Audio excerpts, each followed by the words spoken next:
어릴 때 잠깐 저의 환경이 너무 싫고 부끄러운 적이 있었는데 어느 순간 그게 왜? 라는 생각이 들면서 그런 상황을 피하지 않고 스스로 받아들였습니다. 어린 나이인데 어떻게 그런 생각을 했는지 지금 생각해도 어린 저였던 그때의 저를 칭찬해주고 싶네요. 저는 친구들에게 놀림을 많이 받았습니다. 학교를 가서 처음으로 동네 친구가 아닌 다른 친구들에게, 그것도 한두 명이 아닌 많은 아이들의 놀림은 어린 저로서는 감당하기 힘들었던 것 같습니다. 그래서 그땐 학교도 가기 싫었어요. 그리고 아버지는 당연히 너무 싫고 엄마까지 싫었었죠.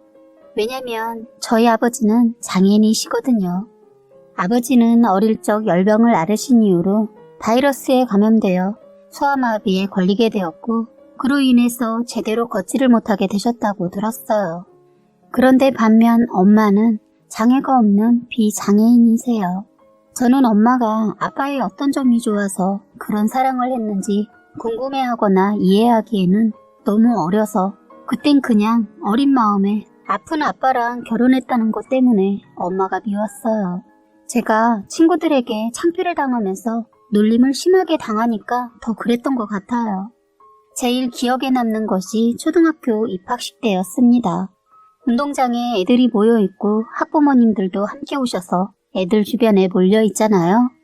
그런데 선생님들부터 해서 어린 친구들까지 모두 저, 엄마 그리고 아빠가 걸어오는 것을 보고 저희 쪽을 보면서 저희 아빠를 힐끗힐끗 쳐다보더라고요. 그리고 저까지 따가운 시선으로 쳐다보는 것을 느낄 수가 있었습니다. 그날 이후로 아이들은 저를 보면 놀려댔어요. 입학식 때 아버지와 엄마, 제가 함께 있는 것을 본 아이들은 저를 기억하고 학교에서 저를 보면 다른 반 애들까지 저희 반으로 찾아와 쟤네 아빠 장애인이야 라고 놀려댔어요. 처음에 이 말을 듣고 정말 당황을 했고 어린 나이에 많은 충격을 받았어요. 동네에서 한두 명의 아이들에게 놀림을 받다가 수십 명의 아이들에게 돌아가면서 놀림을 당하니까 화가 너무 나더군요. 그래서 아이들에게 처음에는 화를 냈어요. 워낙 몇 년간 동네 친구들에게 놀림받다 보니 단련된 것도 있고 제 스스로 아픔을 겪을 때 다스리는 법을 알았던 것 같아요. 나중에는 왜 내가 화를 내야 하지? 저 아이들이 우리 아빠에 대해서 뭘 안다고? 왜 저렇게 놀릴까? 라는 생각이 들어서 나중에는 제가 놀리는 아이들에게 그랬어요. 그래, 우리 아빠 몸이 불편하셔.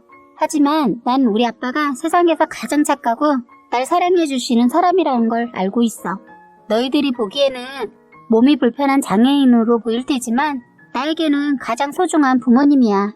그래서 난 너네가 날 놀려도 아무렇지 않아. 그리고 착한 사람을 자꾸 욕하면 지옥 간다고 했는데 지옥 가고 싶으면 계속 놀려 라고 했더니 어린 나이여서 그랬나 봅니다. 그게 통하더라고요. 그 이후로는 저를 놀리는 아이들이 많이 줄었어요. 저의 당참도 한몫했고요. 그 이후로도 중학교, 고등학교를 다니는 학창시절 내내 저는 부모님 때문에 놀림을 자주 당했지만 그럴수록 저는 저희 부모님을 부끄러워하지 않고 당당하게 같이 다녔습니다. 못된 아이들이 저를 아빠가 장애를 가진 것으로 놀려대도 제가 아무렇지 않아 하는 모습을 계속 보이니까 나중에는 자기들이 제 풀에 못 이겨 괴롭힘을 그만두더군요. 그런데 학교에서 흔히 좀 논다는 언니들이 있었는데 제 집안 사정을 안 그 언니들이 저를 만만하게 보고 저에게 돈을 뺏으려고 했어요. 저에 대해 잘 모르더군요. 선배년 하나가 제 뺨을 한 대 때리면서 돈 내놓으라고 하더군요. 그러면서 너 내 말 못 알아쳐먹냐? 야, 네 아빠 병신이라며. 네 아빠가 병신이니까 너도 그러냐? 막 비웃으면서 저에게 그러는 거예요. 끝까지 저는 참으려고 했습니다. 그런데 아빠 욕하는 것에 분노해서 저도 모르게 폭력을 휘둘렀어요. 선배라는 연들이 3명 있었는데 저도 많이 맞긴 했지만 죽기 살기로 싸워서 거의 반 죽여놨어요. 어렸을 때부터 아빠가 여자도 자기 몸은 혼자서 지킬 수 있어야 한다며 운동을 하라고 하셔서 몇 년간 합기도를 배웠었거든요. 운동을 해서 그런지 선배들과 싸울 때 저도 모르게 손발이 움직이면서 선배들을 많이 때렸던 것 같아요. 이 일 때문에 학교가 발칵 뒤집혀졌네요. 결국 저는 정학을 맞았지만 학교에서 저에 대한 소문이 돌고 돌아서 그 이후에는 저를 건드리는 사람이 전혀 없었어요. 정학이라는 딱지는 붙었지만 다행히도 졸업 때까지 어느 누구의 간섭도 괴롭힘도 당하지 않고 졸업을 했습니다. 제가 고등학교를 졸업하고 철이 들었을 때 부모님의 애절한 사랑 얘기를 듣게 되었어요. 아빠와 엄마가 연애를 시작하고 결혼까지 결심하게 된 계기가 참 감동적이더라고요. 엄마는 장애인분들이 모여 계시는 센터 같은 곳에서 일을 하셨다고 합니다. 그런데 엄마가 일을 하면서 본 장애를 가진 분들이 대체로 자신의 몸이 불편하다 보니 남들보다는 자기 자신만을 생각하는 성향이 있었다고 해요. 아무래도 자신의 몸이 불편하다 보니 내 몸 겨누기도 힘든데 타인에게 배려한다면서 살아갈 여력이 부족했을 것이기 때문에 그런 태도가 이해하고 넘어갔다고 합니다. 그런데 어느 날 평소와 같이 일을 하고 있는데 엄마 앞에서 자신의 몸이 불편한데도 불구하고 자기 앞에 있는 사람들에게 양보하고 오히려 다른 사람들을 배려해주는 아빠의 모습이 인상 깊었다고 합니다. 그래서인지 엄마도 모르게 자꾸 아빠가 눈길이 가게 되었다고 해요. 엄마는 몇 개월을 지켜보다 그냥 아빠에게 사귀자고 했다는 거예요. 그냥 그러고 싶었다네요. 엄마는 그런 분이세요. 이거다 싶으면 끝을 보시는 분이세요. 아빠 말에 의하면 자신은 누구보다 주제 파악을 잘하는 사람이라서 처음엔 엄마의 고백을 받고 장난하는 줄 알았대요. 그런데 엄마는 포기하지 않고 아빠가 받아줄 때까지 사랑 고백을 해서 아빠도 서서히 마음의 벽을 무너뜨렸다고 해요. 엄마는 이때다 싶어서 아빠보다 더 적극적으로 구애도 하고 프로포즈도 엄마가 했다네요. 아빠는 자신이 몸이 그러니까 엄마가 마음에 들어도 속으로만 좋아했는데 엄마의 고백을 받고 우셨다네요. 못난 자신을 사랑해줘서 고맙다고. 그런데 여기에서 끝이 아니고 산 넘어 산이라고. 산 하나 넘으니 또 부모님들의 허락이라는 엄청난 산이 또 하나 있었다네요. 그래서 결혼까지 또 순탄하진 않았다고 해요. 다들 말씀을 따로 안 해도 짐작하실 거예요. 외가에서도 처음엔 반대를 하셨는데 엄마의 설득과 아버지의 성품을 보시고 꽤 오랫동안 어렵게 허락을 받았다네요. 나중에 두 분이 알콩달콩 사시는 거 보시고 외할머니는 끝까지 반대 안 하길 잘했다고 하시더군요. 아버지는 결혼했어도 정말 열심히 사셨다고 들었어요. 몸은 불편해도 누군가에게 기대지 않고 뭐든지 혼자의 힘으로 일어서셨다고 합니다. 돈이 많지 않았던 두 분은 결혼하면서 엄마가 모아둔 돈과 아빠가 모아둔 돈을 합해서 아빠는 조그마한 트럭을 운전하시면서 붕어빵을 만들어 파시는 일을 시작하시고 엄마는 식당에서 서빙하는 일을 하셨다고 했어요. 엄마는 저를 가지면서 배가 부를 때까지만 일을 하시고 육아와 살림만 하다가 제가 3살 때쯤 저를 외가에 맡기고 다시 일을 하셨다고 하더군요. 엄마는 고깃집 식당 일을 하면서 자그마한 고깃집을 운영하시는 게 소원이셨는데 당장 먹고 살기 힘들었던 엄마는 식당은커녕 식당 일과 붕어빵을 팔아야 하는 신세였죠. 제가 학창시절 아빠의 기억은 몸이 불편하시지만 아버지는 늘 환하게 웃으시고 힘들어도 내색 한 번 안 하시는 정말 이 세상에서 가장 소중한 아빠셨어요. 늘 저에게 아버지께서는 항상 활짝 웃으시면서 이렇게 말씀하셨어요. 내가 몸은 이래도 못하는 게 없는 사람이야. 내가 우리 딸 어떻게 해서든 대학교든 대학원이든 하고 싶은 거 다 해줄 테니까 우리 딸은 열심히 공부만 해줘. 아빠는 그게 소원이고 또 네가 이 세상에서 가장 소중해. 라고 항상 말씀을 해주셨어요. 아빠는 붕어빵 장사를 하셨기에 저는 학교가 끝나고 나면 아빠가 있는 곳으로 가서 붕어빵을 같이 만들고 팔면서 엄마의 일이 끝날 때까지 기다렸었어요. 오히려 저는 이런 부모님이 있어서 많은 경험을 할 수 있었던 것 같아요. 원래 경험이라는 게 세상을 살아가면서 돈 주고도 살 수 없는 귀한 재산이라고 하잖아요. 그래서인지 저는 학창시절 경험으로 웬만한 눈칫밥에도 씩씩하게 잘 견뎌내는 편이었어요. 아버지는 제가 고등학교를 졸업하고 대학교를 가길 원하셨어요. 아버지께서는 계속 공부하기를 원하셨지만 집안 사정도 넉넉지 않기도 하고 하지만 제가 원한 것은 졸업 후 바로 돈을 벌고 싶었기에 고등학교를 졸업하자마자 사회생활을 시작했어요. 고등학교를 졸업하고 사회생활을 하다 보니 부모님이 장애를 가졌는지보다 제가 얼마나 일을 잘하는지가 더 중요하더군요. 물론 부모님의 직업을 따지시는 분들도 간혹 있었지만 말이에요. 제가 취직을 하고 3년 정도가 지나 조금 안정된 후에는 아버지와 어머니에게 여태까지 힘들게 일도 하셨고 아빠는 몸도 불편하시니까 이제 제가 돈을 벌어오니 이제 두 분 다 조금이라도 쉬시라고 했습니다. 두 분 저를 이렇게 잘 키워주셔서 정말 감사해요. 앞으로 제가 엄마 아빠 호강 시켜드릴 테니까 이제 일 그만두셨으면 해요. 라고 했어요. 그런데 부모님들은 제 말을 들어주시지 않았어요. 저를 키워오시면서 계속 일만 해오시고 제대로 쉬어본 적이 없으시던 두 분은 그럴 필요 없다고 저를 말리고 말렸지만 저는 조금이라도 엄마와 아빠가 잠깐 쉬셨으면 하는 바람이 있어서 저 또한 고집을 굽히지 않았습니다. 결국 오랜 시간 제 승리로 아빠의 붕어빵 장사와 엄마의 식당 주방 이모 일을 잠깐 그만두시고 집에서 쉬시게 되었습니다. 아버지는 집에서 쉬시면서 예전에 모아뒀던 돈으로 주식을 하셨어요. 큰 지식 없이 시작한 주식이었지만 한동안 이곳저곳 정보를 캐묻고 주식에 올인한 아버지께서는 그런데 그 주식이 거짓말처럼 대박이 난 겁니다. 저는 주식의 주자도 모를 정도로 주식은 전혀 상식도 없고 그 내용에 대해서 자세히는 모르겠지만 2010년 초반에 설립된 벤처기업이었고 10배가량 껑충 뛰었다고 하더라고요. 아빠가 조금씩 모아뒀던 돈에 몇십 배가 넘게 벌어들이게 되었고 힘들었던 저희 집안 사정에 빚이 들어오게 되었습니다. 그 돈을 처음 쓴 곳은 부모님의 평생 소원이셨던 조그마한 고깃집을 차리는 것이었습니다. 식당 계약을 완료한 그날 아버지는 평생 당신과 수경이를 힘들게만 살게 할까 두려웠는데 이런 축복이 내려지다니 나는 신에게 너무 감사하다.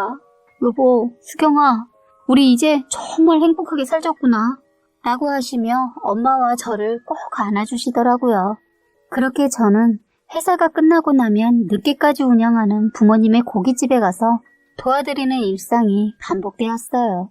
몸은 고되고 힘들었지만 그저 우리 가족의 소원이었던 식당을 차려 함께 일을 한다는 자체가 행복했었던 것 같아요.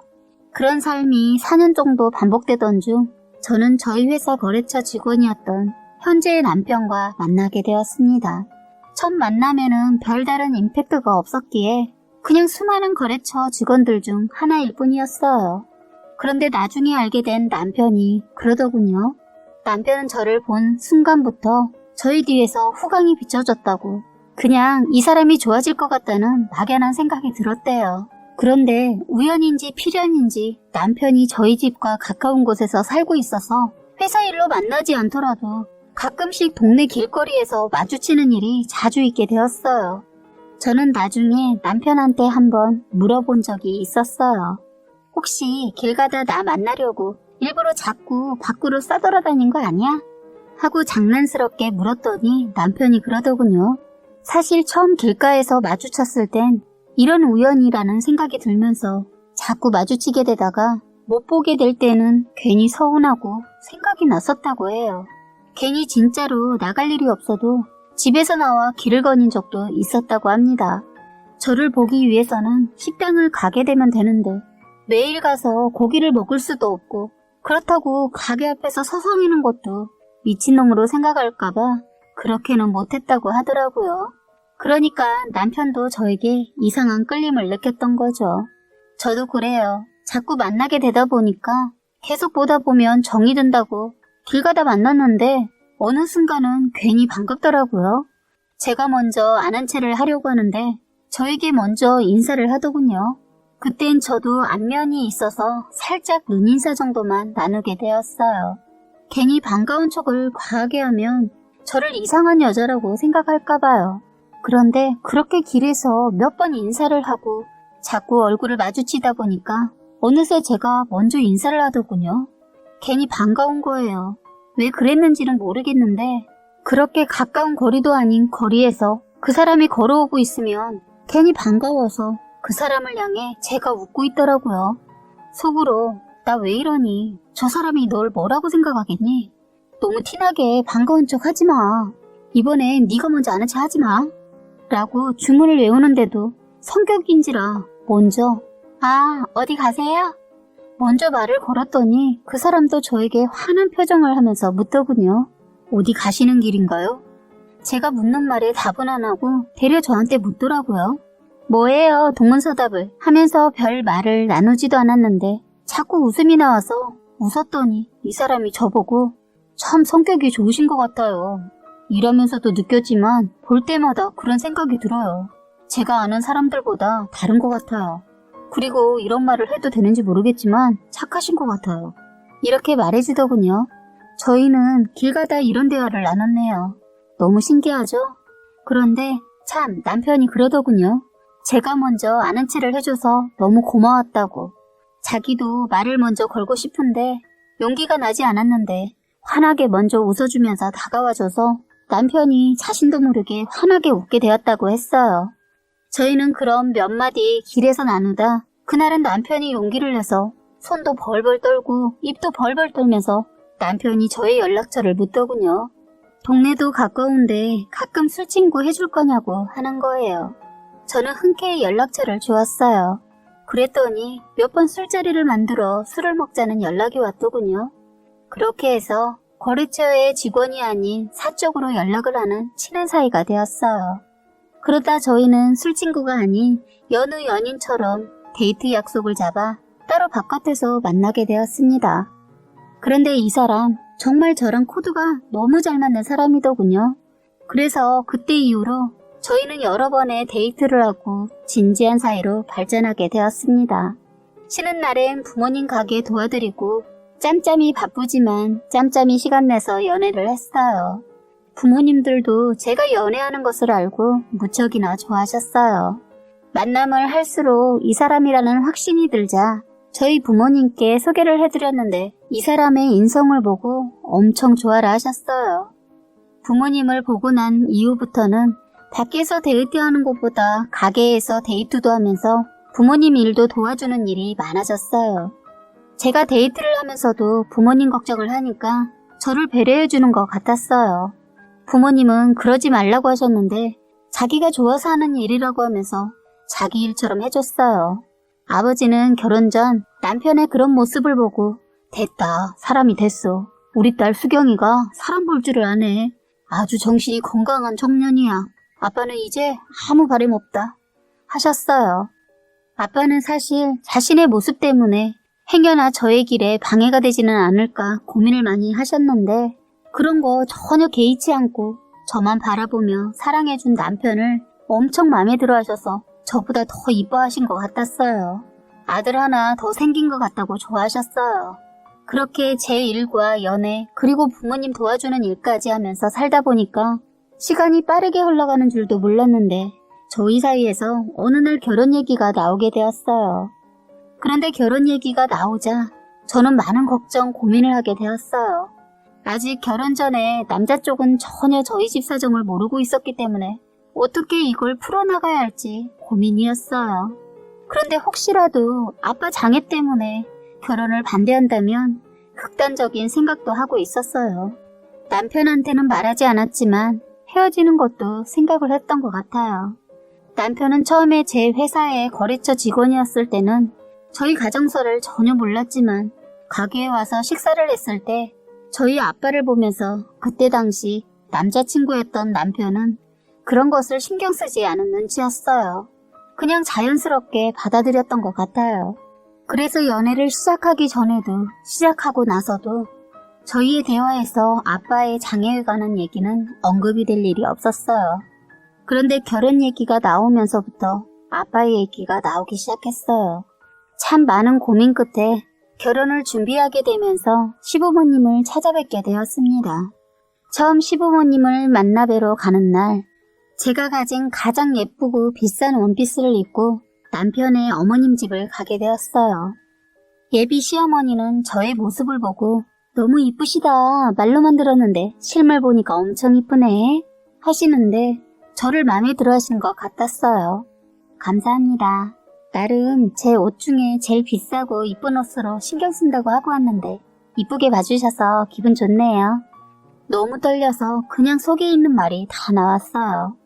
이런 저의 모습을 보고 떨지 말라고 하시면서 제 등을 쓰다듬어 주셨어요. 저는 그때 이 사람도 따뜻한 사람인데 역시 부모님을 닮아서 그렇구나 생각했어요. 첫인상은 참 좋았어요. 그렇게 차를 마시면서 저에 대해 이런저런 얘기를 물으시다가 부모님이 뭐 하시느냐고 얘기가 나오더군요. 그래서 저는 솔직하게 부모님은 자그마한 식당 하나 하시고 계십니다. 라고 했어요. 시부모님들은 저희 부모님께서 식당을 운영한다고 하니까 입가가 올라가더군요. 거기에다 저 또한 번듯한 직장에 다니고 있다고 하니까 마음에 드셨던 모양인지 그땐 더 환하게 치아가 다 드러나도록 웃으시더군요. 아주 만족하시다는 표정이었어요. 저는 시부모님을 찾아뵙기 전에는 아빠의 장애를 시부모님께 알려야 하는지에 대해 걱정과 고민을 했었는데 저의 결론은 굳이 알려야 하나였습니다. 저랑 남편이 좋으면 됐다는 판단이었어요. 저희 아버지의 장애가 크게 걸림돌이 될 거라고 생각하지 않았기에 아버지에 대해 말씀을 드리지 않았습니다. 그런데 저의 판단이 짧았던 것일까요? 시부모님들은 아버지의 장애를 받아들이지 못했어요. 아빠의 장애를 모르고 계셨을 때는 그날 시부모님과 저 남편과 함께 처음 본 사이라고는 믿을 수 없을 만큼 즐겁게 시간을 보냈어요. 그래서 그런가 남편은 시부모님과 제가 잘 지내는 것이 너무 좋아서 그날 이후 시부모님과의 식사 자리를 자꾸 만들었어요. 그리고 남편이 저희 부모님과도 근사한 곳에서 식사 자리를 여러 번 가지기도 하고 그렇게 저희는 서로의 집안에 서서히 스며들기 시작했어요. 그러면서 본격적인 결혼 준비를 위해 상견례 날짜를 잡게 되었습니다. 상견례 날짜가 다가오게 되었고 저희 부모님과 시부모님이 함께 만나게 되었어요. 약속 장소에는 시부모님이 먼저 도착해 계셨던 상태였고 조금 지나서 저희 가족이 들어가게 되었어요. 그런데 시부모님께서는 쩔뚝거리며 들어오시는 저희 아버지를 보고는 얼굴이 굳으시더군요. 남편 또한 저와 마찬가지로 아빠의 장애에 대해 보통 사람들과 남다를 거 없다고 판단했기에 부모님께 말씀드리지 않았다고 했어요. 그런데 전혀 저희 아빠 상황을 몰라서였는지 시아버지 저희 아빠한테 악수도 청하지 않으셨어요. 아버님이 저희 아빠보다 2살 많으셔서 아버지는 먼저 악수를 청하지 않았는데 예비 시아버지는 악수도 안 하고 아버지를 보자마자 저희 아버지가 자리에도 앉기 전에 앉아서 딱 한마디 그거 하고 조용히 입 닥치고 있었어요. 목발 짚고 있어서 악수 청하지도 못하겠네. 거참 허허. 저 그 자리 박차고 나와버리고 싶어서 엉덩이를 들썩였는데 아빠가 제 손을 잡아주었어요. 그 안에 있는 모든 사람들이 느낄 정도의 무한함은 저를 열받게 했어요. 저의 아버지를 깔고 가는 그 기분이 결혼이고 뭐고 안 하고 싶었어요. 저로 인해 상처받고 있는 아버지께 죄송했어요. 아버지가 제 손을 너무 세게 잡고 있어서 참고 있으려고 노력했어요. 시어머니도 당황한 표정을 감추지 못하고 갑자기 시어머니가 실례되는 말씀이지만 수경씨, 아버지 다리가 조금 불편하신가 봐요? 물어보시더군요. 아빠는 이미 저희 시댁에서 다 알고 있는 줄 아시고 나오신 건데 시어머니의 질문에 아빠 역시 당황해 하시면서 저를 보셨어요. 그래서 저 또한 아빠 손을 잡아주면서 제가 아빠 대신 어렸을 적에 열병을 앓으셔서 소아마비에 걸리셨어요. 한쪽 다리가 조금 불편하시긴 하지만 일상생활에 지장이 있을 정도는 아니에요. 라고 말씀드렸습니다. 그랬더니 시어머니 표정은 처음 뵀었던 그러니까 지금까지 봐왔던 그런 모습과는 전혀 다른 표정을 하시더군요. 더 기분 나빴던 건 멋씹은 표정을 하시면서 그렇구나 하시고는 말씀을 하지 않으시더군요. 시어머니는 기분이 좋지 않다는 티를 내셔서 저희 식사 자리의 분위기가 차가워지기 시작했습니다. 그래서 엄마가 남편한테 부모님께 말씀을 드리지 않았나? 자네 부모님 표정을 보니 전혀 모르고 있는 것 같은데. 남편은 전혀 당황하지 않고 차분하게 네 어머니 말씀드리지 않았어요. 장애가 뭐 문제가 되나요? 하면서 자기 엄마를 보면서 엄마 왜 그래? 난 엄마가 평소에도 봉사도 잘하고 저한테도 늘 하셨던 말이 있어서 전 그냥 엄마가 받아들일 거라고 생각했는데 제가 엄마를 잘못 알고 있는 거예요? 하자 시어머니는 억지로 웃는 표정을 지으시더니 그래? 누가 뭐래? 하면서 식사를 하는데 정말 기가 차고 웃겨서 제가 지금까지 어머님 하면서 따른 게 참 소름 돋을 정도였습니다.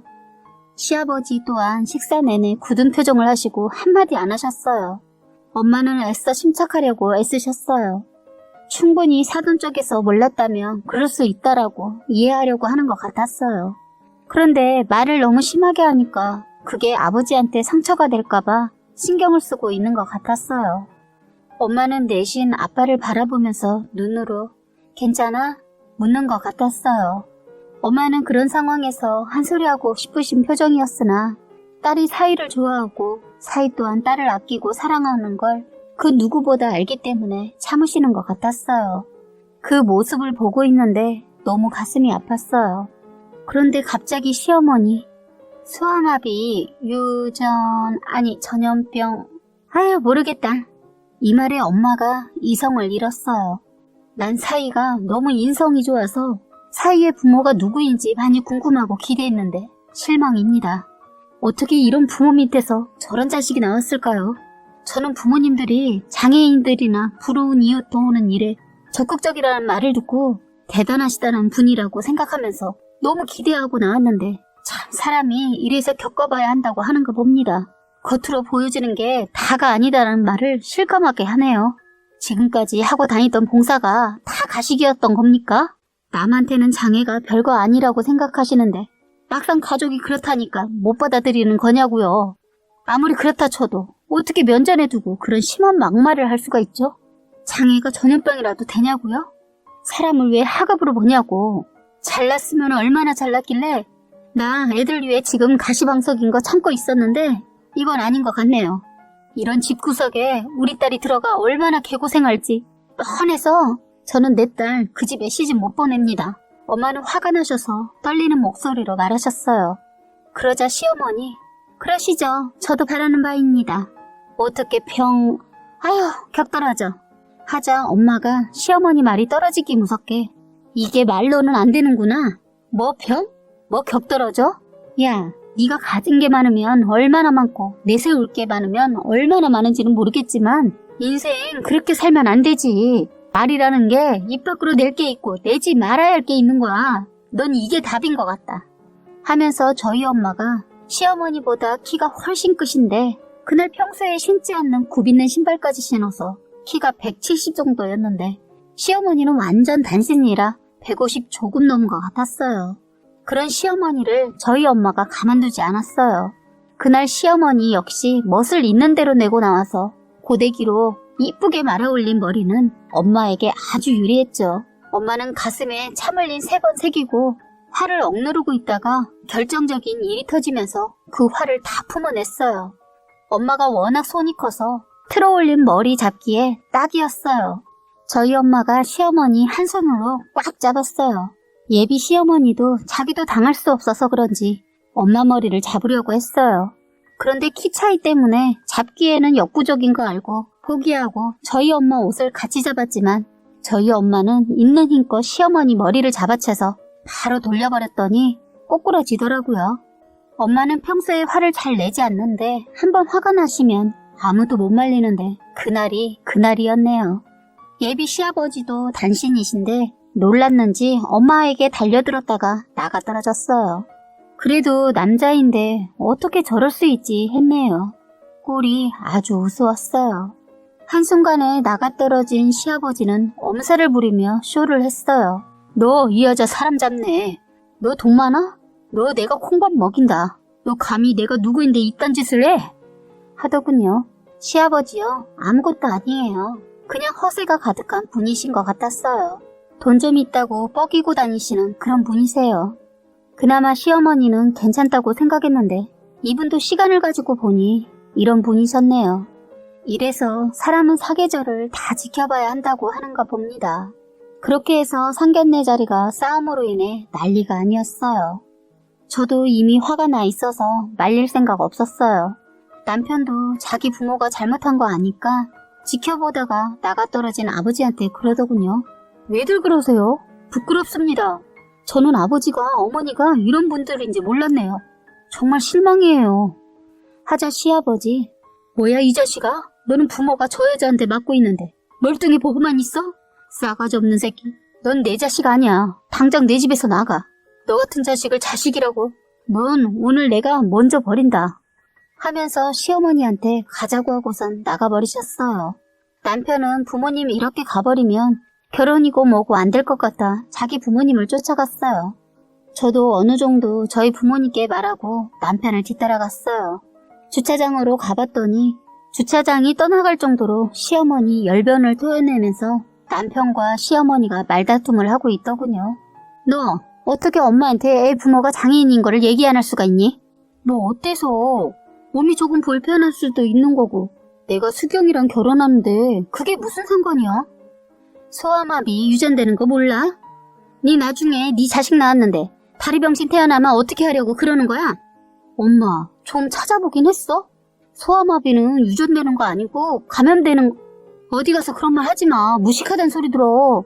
그리고 요새는 예방접종에서 걸리지도 않아. 몰라 난 반대야. 수경이 얘는 괜찮은데 이런 사실을 숨기고 있는 줄 몰랐네. 난 내 가족관계에 장애인이 있는 거 용납 못하니까 그런 줄 알아. 라고 하시더군요. 저는 이 모든 대화를 다 들어버린 상태였고 저에겐 사랑보다 저희 가족이 더 소중했기 때문에 저희 부모님을 이렇게 생각하는 사람을 부모로 둔 사람과 결혼하고 싶지 않더군요. 그래서 저는 이 모든 말들을 다 듣고 나서 가까이 다가가 저도 그렇게 생각하시는 분하고 가족 될 생각 눈꼽만큼도 없네요. 라고 말했더니 시어머니 저에게 그렇게 생각한다면 다행이다. 그래도 끝까지 결혼하겠다고 할까봐 걱정했는데 너라도 마음을 그렇게 먹었다니 안심하고 가마. 라고 하시더군요. 그런데 남편은 누구 맘대로? 난 절대 못 헤어져. 난 자기 없으면 안 돼. 난 아니야. 절대 포기하지 마. 일단 먼저 들어가 있어. 우리 시간을 가지고 생각하자. 제발. 우리 사이가 이렇게 쉽게 끝날 사이야? 우리 오늘은 다들 힘이 들 거야. 그러니까 시간을 좀 갖자. 나 부모님하고 가서 얘기하고 이따 전화 줄게. 너도 부모님 모시고 가 있어. 말하더군요. 이 말을 들은 시어머니 너 정신이 어떻게 됐어? 저희가 포기한다잖아. 너 이놈 너 부모가 더 중요하지 않아? 쟤는 지 부모를 택했잖아 이놈아. 이래서 자식 키워내봤자 다 소용없다는 소리를 하는가 보다. 너 딴 자식을 낳고 내가 미역국을 먹었다. 이 새끼 너 진짜로 내 자식 아니야. 나 택시 타고 갈 거니까 저 집 대릴사유가 되든 나가서 빌어먹든 알아서 해. 하고 저한테 넌 똑바로 해. 분명 네가 싫다고 했다. 말하자 남편은 난 모르는 소리야. 남편은 어떻게든 이 문제를 풀어보려고 노력했어요. 남편은 어떻게 말을 그렇게 쉽게 해? 라고 하며 제가 아닌 어머니에게 소리를 지르더라고요. 그리고는 엄마가 그렇게 함부로 결혼하라 말아라 얘기할 사람 아니야. 이 사람 오히려 나한테 엄청나게 가부는 사람이고 난 이 사람 너무 사랑해. 난 절대 엄마가 하라는 대로 못해. 아니 안 할 거야. 난 이 사람이랑 결혼할 테니까 그렇게 알아. 말하더군요. 그리고는 제 손을 잡고 식당 안으로 들어가려는데 갑자기 시어머니가 너 진심이야? 이렇게 들어가면 이제 넌 엄마 아들 아니다. 잘 생각해. 뭣도 아닌 여자 때문에 엄마한테 등 돌릴 건지. 라고 말씀하시는 겁니다. 그러자 남편은 시어머니에게 다가가 수경이 뭣도 아닌 여자 아니고 나는 오히려 엄마한테 실망했어. 몸이 불편하신 분이 아버지라고 결혼을 하지 말라고 말할 수 있는 거 그 자체가 너무 웃기고 어이가 없어. 장애를 가지고 싶어서 가진 것도 아니고 평생을 불편하게 살고 싶어서 그런 삶을 선택한 것도 아닌데 그런 사람들에게 배려라고는 보이지 않는 엄마의 태도에 난 엄마 아들이 하기 싫어졌어. 하고는 제 손을 잡고 들어가려고 하더라고요. 저희 앞에서는 헛웃음을 치는 시어머니의 모습이 보였고 들어가기 전 저도 한마디 해야겠더라고요. 어머니, 저희는 장애를 가지지 않은 비장애인일 뿐이에요. 어떠한 모든 사람도 언제든지 뜻하지 않게 장애를 가질 가능성이 있고 그래서 일반인들을 정상인이 아닌 비장애인이라고 얘기하는 거라는 거 명심해 주셨으면 좋겠네요. 그리고 저희 아빠, 어머님이 그렇게 함부로 얘기하실 분 아닙니다. 몸은 불편하셔도 저희 가족을 위해 평생을 노력하시고 살아오신 분이세요. 그 노력을 장애를 가졌다는 단 한 가지의 이유만으로 뭉개뜨리지 말아주셨으면 좋겠습니다. 말했습니다. 그 뒤 저는 뒤돌아서 식당으로 들어갔어요. 남편도 뒤따라 들어오더군요. 더 이상 이 자리를 이어갈 수 없을 것 같다는 판단에 안 가겠다는 남편을 보냈습니다. 그리고 그 다음날 남편에게서 전화가 왔길래 받았더니 저희 집 앞이라고 하더라고요. 그래서 저는 옷을 챙겨 입고 남편이 있는 곳으로 나갔어요. 제 앞에서 얘기를 하기 시작하더군요. 수경아, 우리 엄마가 한 얘기 너무 미안해. 많이 상처가 됐을 거라고 생각해. 하지만 내가 널 사랑하는 마음은 변하지 않았고 그걸 알아줬으면 좋겠어. 알아, 너가 나 사랑하는 거. 그렇지만 난 우리 부모님을 그렇게 생각하는 사람과 가족관계를 맺고 싶은 마음은 단 하나도 없어. 너가 알아서 판단하고 생각해서 나한테 다시 찾아와 줬으면 좋겠어. 라고 말하고는 저는 먼저 집으로 들어가 버렸어요. 그리고 일주일 정도가 지나고 저희 집 초인종이 울렸습니다. 문을 열어보니 그 앞에는 남편이 있었고 저의 앞에서 고개를 푹 숙이고 있더라고요. 그리고는 저에게 자신의 생각을 말해주기 시작했어요. 나는 너의 확실하고 명랑한 모습이 좋았어. 첫 데이트 날 내 옆에서 영화를 보던 네 옆 모습도, 세 번째 데이트 날 내 손을 먼저 잡아주던 너의 따뜻한 손도, 항상 나에게 사랑한다고 말해주던 너의 모습까지 단 한순간도 너를 사랑하지 않았던 적이 없었던 것 같아. 우리 엄마가 한 말까지 내가 다 갚으면서 살게. 나랑 결혼해 줄래? 라고 하면서 제 앞에 무릎을 꿇더라고요. 솔직히 눈물이 나올 것만 같았지만 제가 여기서 확실하게 하지 않는다면 어영부영 넘어갈 것 같다는 생각이 들더군요. 나도 널 사랑하지 않았던 순간이 없었어. 하지만 내가 저번에 말했듯이 나의 부모님을 무시하는 사람과 가족이 되고 싶지 않아. 너는 나에게 오는 대신 너의 부모님과 생길 모든 갈등을 책임질 수 있어? 아무리 그래도 나는 남이고 너의 부모님은 가족이잖아. 책임질 수 있어. 나 일주일 동안 많이 생각해봤고 부모님이랑도 얘기해봤어. 내가 엄마의 생각을 돌려놓기까지 오랜 시간이 걸릴 수 있겠지만 그때가 올 때까지 내 최선을 다해서 너를 지키고 장인 어른과 장모님까지도 내가 지켜나갈게. 라고 하더군요. 그런데 남편은 끝내 시부모님을 설득하지 못했고 부모님 집에서 나와버렸어요. 결국 아버지는 그런 남편을 뿌리치지 못하고 가게에서 생활하게 했어요. 원래는 집으로 데려가려고 했는데 남편이 저에게 정식으로 승낙을 받으면 집으로 가겠다고 하더군요. 저는 일주일이라는 시간 동안 정말 많은 생각을 했던 것 같아요. 어떤 것이 옳은 것인지. 그런데 노력하는 남편 모습에 마음이 자꾸 흔들리게 되더군요. 그래서 저는 큰 결심을 하고 할 말이 있다고 문자를 보낸 후 가게에 찾아갔는데 불이 다 꺼져 있고 이 사람이 보이지 않는 거예요. 순간 이상한 생각과 함께 당황했는데 그때 부엌 쪽에서 케이크에 촛불을 붙여서 꽃다발과 함께 나오더니 프로포즈를 하는 거예요. 그 모습을 보면서 안도의 한숨과 감동의 눈물까지 나더군요. 저는 그 사람이 끼워준 반지를 받으면서 제가 결혼하자고 했어요. 그렇게 해서 저희는 갑자기 번갯불에 콩 구워 먹듯이 결혼 준비를 해나갔습니다. 저희는 원래 결혼식을 원하지 않았기 때문에 지인 한두 명 정도 모시고 싶은 분들만 모셔서 식사 대접을 하는 걸로 끝내게 되었어요. 물론 그 과정에서 시부모님께 연락하지 않았습니다. 그래서 지금도 시부모님과 따로 만나지도 않고 있으며 저희 부부와 저희 부모님만 자주 만나서 식사도 하고 여행도 다닙니다. 남편이 시간이 지나 부모님 얘기를 할지는 모르겠지만 전 나중에도 보고 싶지 않네요. 아직은 일어나지 않은 일 가지고 고민하지 않으려고요. 행복은 오늘 하루만 주어졌다 생각하고 열심히 오늘을 위해 살고 있습니다. 지금까지 여러분들의 행복한 사연을 읽어드리는 해바라기 사연방이었습니다.